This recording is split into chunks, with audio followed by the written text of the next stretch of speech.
वालेकुम दोस्तों, कैसे हैं? क्या हाल है आपके? उम्मीद करता हूँ आप बिल्कुल ठीक ठाक होंगे। 6 मार्च सन 2026 है और दिन है आज जुमा का।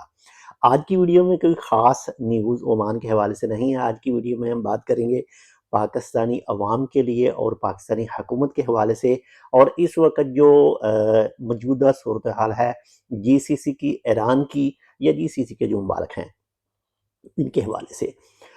अभी आपने 2 से 3-4 दिनों के दौरान जो है वो मुख्तलिफ मुल्कों के जो बयान सुने होंगे, जिसमें ओमान की तरफ से भी बताया गया था कि अपनी आवाम को जो है वो बाहिफाजत ईरान से निकाला गया है, जो दूसरे मुल्कों में मौजूद थे, जहाँ पर ख़तरा मौजूद था वहाँ से निकाल लिया गया। इसके अलावा, और वो भी खसूसी तैयारों के ज़रिए।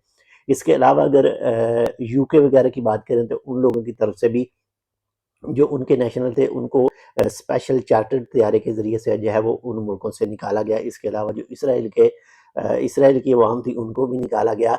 इसी तरह बहुत सारे मुल्कों ने जो है वो खसूसी तैयारे भेजकर अपनी अपनी अवाम को जो है वो निकाला है उन ममालिक से, ख़ासकर ईरान की बात करें या फिर दुबई की बात करें, जहाँ पर जो ज़्यादा ये सिस्टम चल रहा है वहाँ से।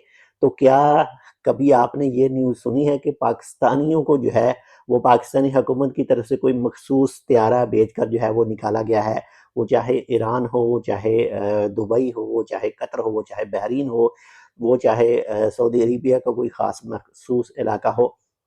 तो इससे आप क्या नतीजा अख़ज़ करते हैं कि पाकिस्तानी बहादुर हैं या पाकिस्तानी हुकूमत बहादुर है? इसके ज़रिए से, इसके लिए आपने जो है वो इसी वीडियो की कमेंट सेक्शन में कमेंट जो है वो ज़रूर करना है कि पाकिस्तानी ज़्यादा जो ठीक हैं, या फिर पाकिस्तानी हुकूमत, या फिर खुद समझदार हैं। कमेंट कीजिएगा। मिलते हैं आपसे दूसरी अपडेट के साथ, तब तक के लिए अल्लाह हाफ़िज़।